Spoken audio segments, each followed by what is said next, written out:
Hello friends, एक बार फिर से आप सभी का आपके इस YouTube चैनल भोजेंद्र क्लासेस पर स्वागत है। इस वीडियो में आज हम वर्ब के टॉपिक को सीखेंगे। वर्ब का टॉपिक इंग्लिश ग्रामर में बहुत ही बड़ा टॉपिक माना जाता है और पेचीदा टॉपिक भी माना जाता है, लेकिन आप इस वीडियो में हमारे साथ अंत तक बने रहें। आप इस वीडियो को एंड तक देखें।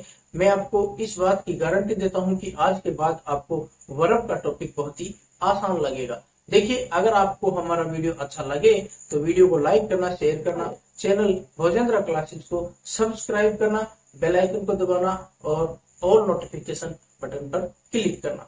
तो चलो शुरू करते हैं आज का हमारा टॉपिक। तो आज हम सीख रहे हैं वर्ब। वर्ब को हिंदी में क्रिया कहा जाता है और वर्ब की जो डेफिनेशन होती है, वर्ब किसे कहते हैं, व्हाट इज अ वर्ब। देखिए, वर्ब की जो डेफिनेशन है वो है a word that stands for doing और बीइंग समथिंग। एक ऐसा वर्ड जिससे कोई कार्य करने का बोध हो या किसी चीज के होने का बोध हो, वही वर्ड वर्ब कहलाता है।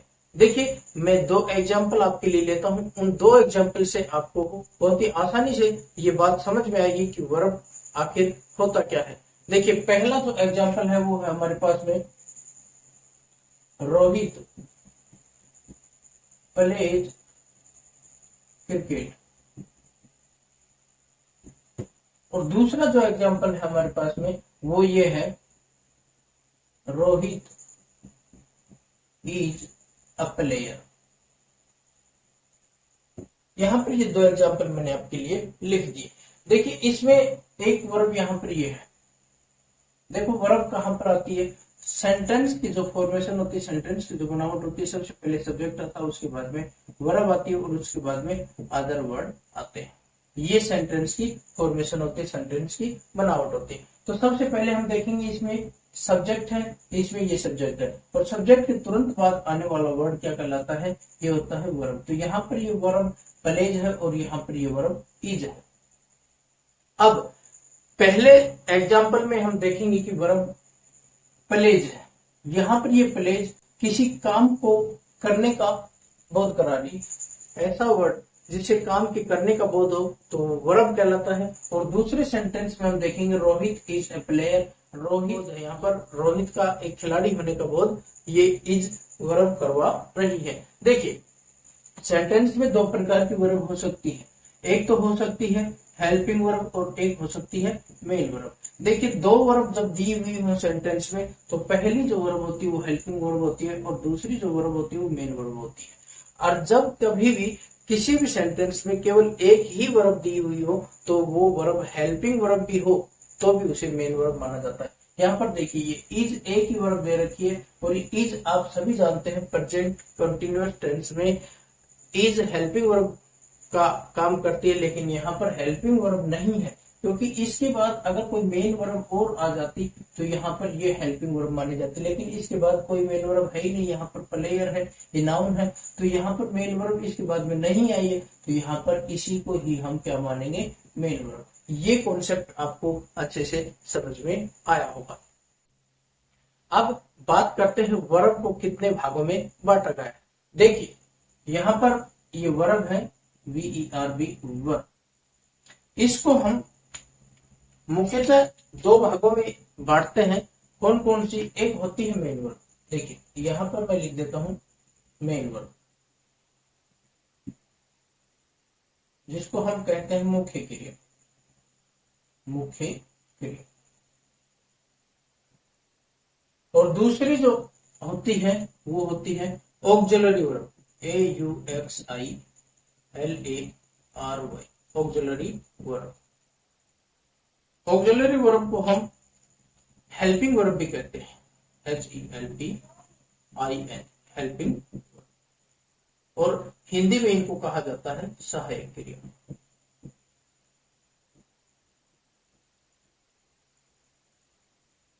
देखिए, दो भागों में बांट दिया गया वर्ब को। एक बांटा गया है मेन वर्ब में और दूसरा बांटा गया है इसको ऑक्सिलरी वर्ब या कहें तो हेल्पिंग वर्ब। अब हम बारी बारी से पहले हम मेन वर्ब को पढ़ेंगे, उसके बाद में हम ऑक्सिलरी वर्ब को पढ़ेंगे। बात करते हैं पहले मेन वर्ब की। मेन वर्ब को भी अब यहाँ पर तीन भागों में बांटा गया है। मेन वर्ब को यहाँ पर तीन भागों में कौन कौन से भागों में बांटा गया है? भाग पार्ट ए, पार्ट बी और पार्ट सी में मेन वर्ब को बांटा गया है। देखिए पार्ट ए में हम पढ़ेंगे रेगुलर वर्ब, और दूसरा इसमें पढ़ेंगे हम irregular verb.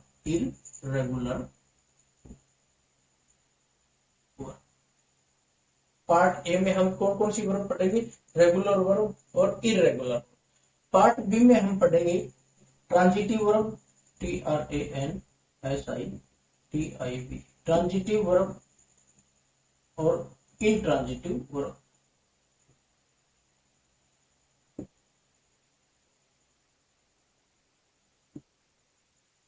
Intransitive verb part B में कौन कौन से पढ़ेंगे? ट्रांजिटिव वर्ब को और इंट्रांजिटिव वर्ब को। अब बात करते हैं पार्ट सी की। पार्ट सी में हम पढ़ेंगे फाइनाइट वर्ब और इनफाइनाइट वर्ब।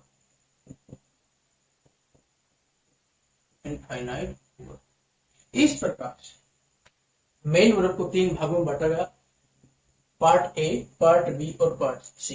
पार्ट ए में हम पढ़ेंगे रेगुलर वर्ब और इरेगुलर वर्ब, पार्ट बी में हम पढ़ेंगे ट्रांजिटिव वर्ब और इंट्रांजिटिव वर्ब, और पार्ट सी में हम सीखेंगे फाइनाइट वर्ब और इनफाइनाइट वर्ब। इस प्रकार से मेन वर्ब को तीन भागों में बांटा गया। अब बात कर लेते हैं मेन वर्ब का एक छोटा सा जो कॉन्सेप्ट है वो और रह गया, उसको मैं आपको बता दूं कि जो मेन वर्ब होती है इसके बेसिक 5 फॉर्म होते हैं, जैसे गो, वेंट, गॉन। देखिए फर्स्ट फॉर्म, सेकंड फॉर्म और थर्ड फॉर्म। लेकिन अगर हम वर्ब की जो बेस फॉर्म होती है, वर्ब की जो फर्स्ट फॉर्म होती है, उसमें अगर आईएनजी जोड़ दें तो वर्ब की फोर्थ फॉर्म बन जाती है, और अगर वर्ब की फर्स्ट फॉर्म में एस या एस जोड़ दें तो वो बन जाती है वर्ब की फिफ्थ फॉर्म। इस प्रकार से आप मेन वर्ब का जो बेसिक फॉर्म होता है वो 5 होता है, first form, second form, third form और फिफ्थ फॉर्म। तो ये कॉन्सेप्ट आपको अच्छे से समझ में आया।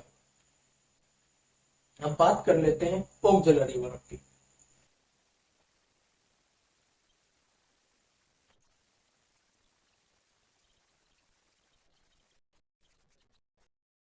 ऑक्सिलरी वर्ब कुल 24 होते हैं।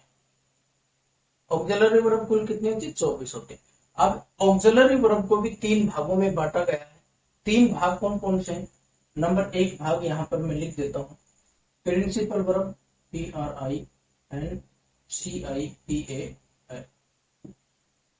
Principal verb. नंबर 2 इसमें हम पढ़ेंगे मॉडल वर्ब, और नंबर 3 इसी में हम पढ़ेंगे semi modal verb, semi modal verb. इस प्रकार से हम इसको तीन भागों में बांटते हैं। प्रिंसिपल वर्ब 11 होती है, मॉडल वर्ब 10 होती हैं, और सेमी मॉडल वर्ब 3 होती है।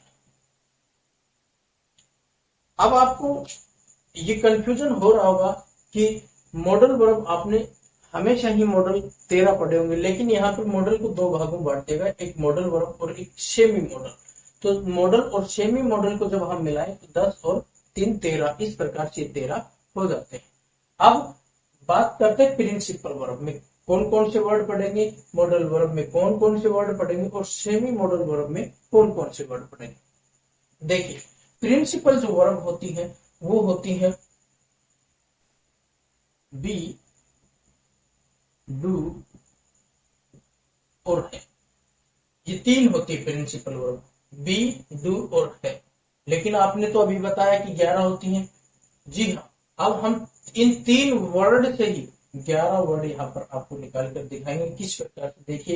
देखिए बी एक ऐसा वर्ड है जिसका प्रेजेंट में जो रूप होता है वो होता है इज, एम, आर। पास्ट में इसका रूप होता है वाज और वर। ये तो होगा बी। अब डू के जो रूप होते हैं वो कौन कौन से होते हैं? डू, डज और डिड। इस प्रकार से 3 वर्ड ये हो गए। अब हैव की बात करते हैं।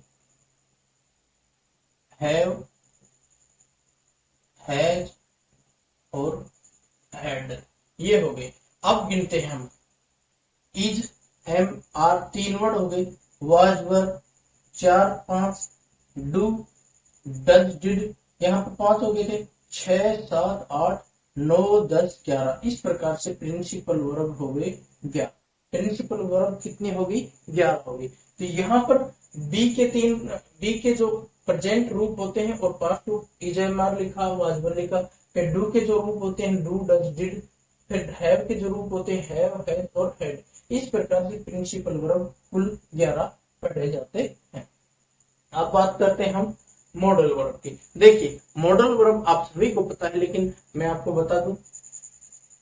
Can, could, may, might, shall, should, will, would और एक होता है मस्ट और आउट टू। इसको बोलते हैं और टू। इस प्रकार से ये कितने हो गए? 2 के जोड़े हैं, 1 2 3 4 5, 5 जोड़े हैं तो 5 दूने 10। तो मॉडल वर्ब कितनी होगी हमारे पास में? 10। अब बात करते हैं सेमी मॉडल वर्ब की। सेमी मॉडल वर्ब होती हैं नीड, डेयर और होती है यूज टू। इस प्रकार से 3 यहाँ पर ये होगी, नीड, डेयर और used to. 3 semi modal verb ये होगी। अब आपको समझ में आ गया होगा कि 11 और 10 21 और 3 24। इस प्रकार से 24 ऑक्सिलरी वर्ब या हेल्पिंग वर्ब, इंग्लिश ग्रामर के जो वर्ब का टॉपिक हो उसमें ऑक्सिलरी वर्ब 24 होती है। मैं आशा करता हूं कि आपको यहां तक बहुत अच्छे से समझ में आया होगा। अब बात आती है कि हम रेगुलर वर्ब और इररेगुलर वर्ब किसे कहते हैं, ट्रांजिटिव वर्ब और इनट्रांजिटिव वर्ब क्या होती हैं, फाइनाइट वर्ब और इनफाइनाइट वर्ब क्या होती है। देखिए बहुत बड़ा टॉपिक है ये। इसको हम अलग से एक वीडियो इनका सबका मैं बनाऊंगा। रेगुलर वर्ब और इररेगुलर वर्ब का अलग से वीडियो होगा, फाइनाइट वर्ब और इनफाइनाइट वर्ब का अलग से वीडियो होगा और ट्रांजिटिव वर्ब इनट्रांजिटिव वर्ब का अलग से वीडियो होगा। तो इस प्रकार से आप हमारे चैनल को सब्सक्राइब कर लें ताकि आने वाले वीडियो की नोटिफिकेशन सबसे पहले पहुंचे और आप सबसे पहले उन वीडियो को देख पाए। धन्यवाद। आप हमें कमेंट करके ये जरूर बताएं कि आपको हमारा ये वीडियो कैसा लगा।